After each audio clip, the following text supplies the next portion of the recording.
of pyramid on this side, major. So this one is called renal pelvis. The renal pelvis will drain the urine into the ureter. Ureter is outside the kidney, but the renal sinus is all this. Renal sinus, you call minor calyces, major calyces, and the pelvis all together are called renal sinus.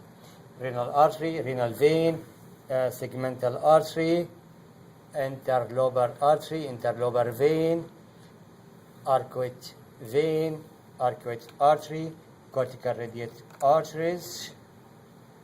Now the cortical radiate arteries, like this one is cortical radiate artery, cortical radiate vein, you see, arcuate vein, arcuate artery. So this is the border, which is called corticomedullary junction. This type of nephron is further away from the junction, you call it cortical nephron, with a short loop of Henle. This type of nephron is the juxtamedullary nephron with a long loop of Henle. You can see how deep it extends. This loop of Henle, which is long, it should have the vas recta, and these are the vas recta. The vas recta should be covering this loop, the long loop of the juxtamedullary nephrons. And the peritubular capillaries, like these, they are separate. They should be covering the proximal and distal. This is proximal distal. How do you know which one is proximal, which one is distal? Go from the Bowman's capsule or from the corpuscle. That's the Bowman's capsule. The first one is proximal, then descending limb of the lobe of Henle, then ascending limb of the lobe of Henle, then the distal convoluted collecting tubule, collecting duct. That's how it goes. It doesn't have left and right because, like this one is descending limb. Look here at this side. The capsule, Bowman's capsule, proximal, convoluted, descending limb. Now descending limb on this side. Then ascending limb on this side. This was ascending. Now this is ascending here. Distal, collecting tubule, collecting duct. Notice how the collecting duct is receiving from several nephrons. This is corpuscles of several nephrons. The cortical radiate artery will give branches. The branches are called afferent arterioles. Okay. And the ones that come out from the corpuscle are called efferent. Efferent leaves. This is efferent. Yeah. Afferent. So you notice this is A, this is E. And the E one is the one that makes the vas recta here, or it makes the peritubular capillaries. So notice how the E, the afferent arteriole, makes the peritubular capillaries. These ones, they are separate, but they should be over these two. And these ones which are separate here, they should be covering the long loop of Henle, not this loop, this loop. What do you call this all together, from here to there? Lobe. This is one lobe, because it's the pyramid, and the cortical tissue around it is called the lobe. This is the Bowman's capsule. The Bowman's capsule is two layers. The outer layer is called parietal layer, which is made from these simple squamous epithelial cells. That's parietal layer. The visceral layer are these cells. You see the visceral layer are these cells, which they are called podocytes. The podocytes, they are covering the capillaries. These are the capillaries, which we call them glomerulus. So this is the glomerulus, you see, fenestrated. You see the fenestrations, the pores, fenestrated. It's easier to see it over here, I think, right?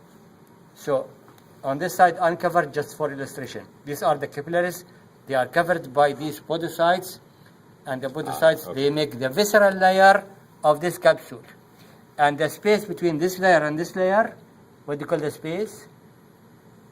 Interstitial? Why they are outside, they are not coming in? I don't know. Yeah, they're lost. The space between the outer layer and inner layer of the capsule, what do you call this space? It's not called interstitial? Called capsular space, not interstitial. Capsular, okay. That's the capsular space. So the blood comes this way, enters these capillaries, a fluid comes out from the blood into this space called filtrate. The filtrate moves this way. Oh, that's right. And along the way, the filtrate would be either reabsorbed, some substances are reabsorbed, some substances are secreted till you get the final urine. The final urine comes out from the pyramids, from the tip of the pyramid, The tip, right? into Yeah. the minor calyx, then major major. calyx, then pelvis, then ureter, then bladder, then to the outside through the urethra. Now, this is the hilum again, ureter. Everything here is the same as I just showed you. If I forget something, please tell me. I'll show you. That's a female. A female.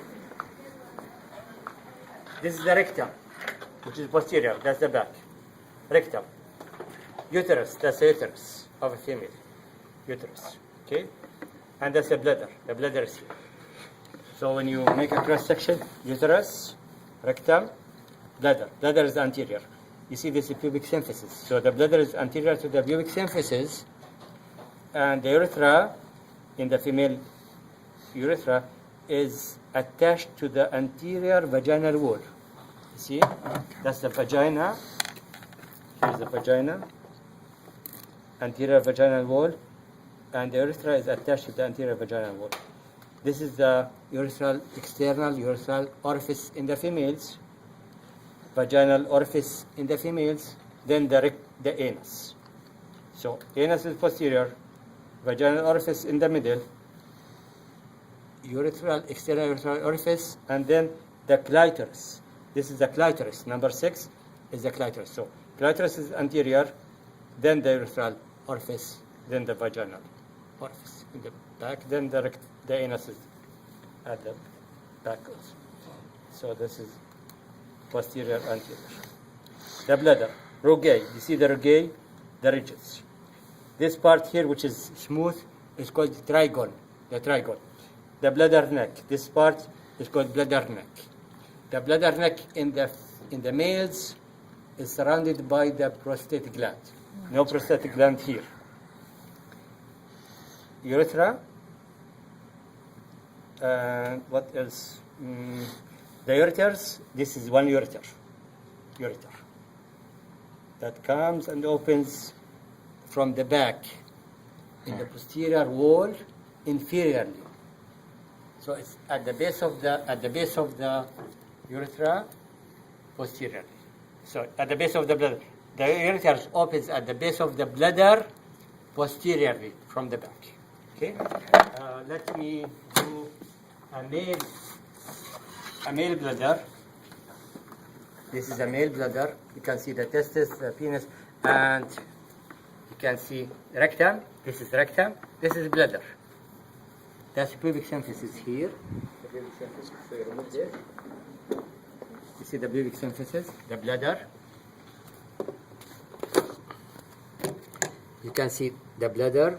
Pubic symphysis is behind it. And you can see the rectum in the back. You can see the prostatic gland. That's the prostatic gland, which is surrounding the neck of the bladder. And it surrounds this part of the urethra. This part of the urethra is called prostatic urethra, which is 2.5 centimeters in length. So prostatic urethra. You see the prostatic gland, prostatic urethra, the bladder. You can see the rugae. You can see the trigone. The trigone is F. This is smooth surface. It's called trigone. Now, the rest of the urethra is. There are better models. When we study the models more, I'll show you a better models to see the membranous urethra. So we have prostatic and we have the spongy here. How do you make this? It's being a pain in the butt, huh? There we go. So that's the spongy urethra. You see, spongy urethra. External urethral orifice. Okay. Internal urethral orifice. That's the internal urethral orifice. External urethral orifice. If you want to see, this sphincter is called internal urethral sphincter. This is a detressor muscle, you see? Detressor muscle. So mucosa, detressor muscle, and the outer layer is adventitia. Then you have the peritoneum. So this one is peritoneum. covering the superior surface of the bladder, peritoneum. The rogage, as I told you, trigon, but this muscle is called internal urethral sphincter, and the external urethral sphincter is down here in the pelvic floor, which is not good in this model. You cannot see it in this model. That's all from the urinary system, and from the blood vessels.